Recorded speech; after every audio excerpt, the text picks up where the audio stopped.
तर पहिलीपासून हिंदी सक्तीचा विरोध करणाऱ्यांना मुख्यमंत्री फडणवीसांनी फटकारलं। हिंदीला विरोध आणि इंग्रजीच्या पालख्या याचं आश्चर्य वाटतं असं फडणवीस म्हणतात। तर दुसरीकडे विरोधकांना काहीही मुद्दा नाहीये, हिंदी भाषा संविधान यासारखे विषय त्यामुळे ते शोधून काढतात अशा शब्दात उपमुख्यमंत्री अजित पवार यांनी आता टोला लगावलाय।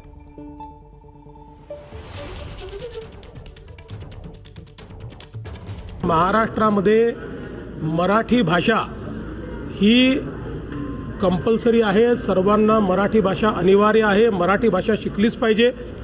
त्याच्यासोबत दुसरी कुठली भाषा शिकायची असेल तर ती भाषा शिकता येते। आणि मला कधी कधी आश्चर्य वाटतं की हिंदीला विरोध आणि इंग्रजीला का नाही, इंग्रजीला पालख्या आणि हिंदीला विरोध। मराठी मातृभाषा हिंदी ही राष्ट्रभाषा नाहीये, त्याच्यावर पण वाद आहे।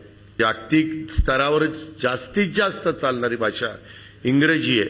हिंदी जर शिकायचं म्हटलं तर काय अडचणीचं काय?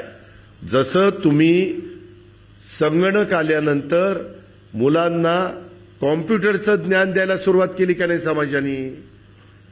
तुम्ही आठवा संगणक ज्यावेळेस आला तेव्हा। एबीपी माझा, उघडा डोळे बघा नीट।